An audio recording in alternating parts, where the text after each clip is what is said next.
போயிடுவான். இந்த divorce case கோர்ட்டுக்கு சம்மன் அனுப்பிச்சிருக்காங்க. பாத்தீங்களா உங்க புத்தி எங்க போகுது? என்ன அந்த அதுலயே போயிடுவான். ஏற்கனவே நான் தான் முதலமைச்சர்னு ஒரு அம்மா சொல்லியிருக்கு.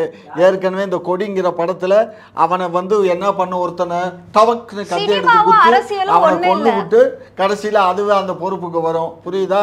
கடைசியில அந்த மாவட்ட செயலாளரை ஆப்பு வச்சு அவனை கழட்டி விட்டுட்டு கடைசியில் அவன் வந்தவொடனே இந்த பக்கம் என்ன செருப்பு கழட்டி ஆடு பண்ணான்னு அவனை மிரட்டி அனுப்பிச்சிச்சு.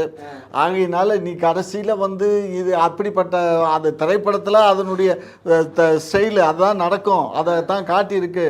நிஜ வாழ்க்கையில் அதான் நடக்க போகுது. நான் தான் கட்சிக்கு தலைவி, நீ போடா அப்படின்னு சொருக போகுது.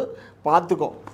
அப்போ இது மூலமா விஜய் அவர்கள் தான் ஆட்சியை பிடிப்பாருன்னு நீங்க சொல்றீங்க. விஜய் எங்க ஆட்சியை பிடிக்கிறதுக்கு முன்னாடி தானே அது சொன்ன மாதிரி நடக்கணும்னா முதல்ல விஜய் அவர்கள் ஆட்சியை பிடிக்கணும் இல்லையா? அவங்க என்ன பிளான்னா ஜெயலலிதா எம்ஜிஆர் கூப்பிட்டு வச்சுக்கிட்டாரு. அது கொள்கை பரப்பு செயலாளராக போட்டார். அது மாதிரி விஜய் கட்சியில் வந்துட்டோம்னா நம்மளை கொள்கை பரப்பு செயலாளராக அறிவிச்சிருவார். கோப்பாச்சே நம்ம கூடயே இருக்கலாம். அதுக்கப்புறம் நம்ம படிப்படியாக அப்புறம் நம்ம விஜய் அவர்களை அரசியல் ரீதியாக எதிர்க்கவே முடியாத திமுகவால இப்போ த்ரிஷாவை வச்சு விஜய் அவர்களை வீழ்த்துறதுக்காக பல வியூகங்களை கிளப்பி விட்டு. ஆமா, திரிஷாவை வச்சு நாங்க பண்றோம். திரிஷாவை வச்சதை அவன் தாமா வச்சுட்டு இருக்கேன். பேர் சொல்லாதீங்க. பேர் சொன்னீங்கன்னா அந்த அம்மா கேஸ்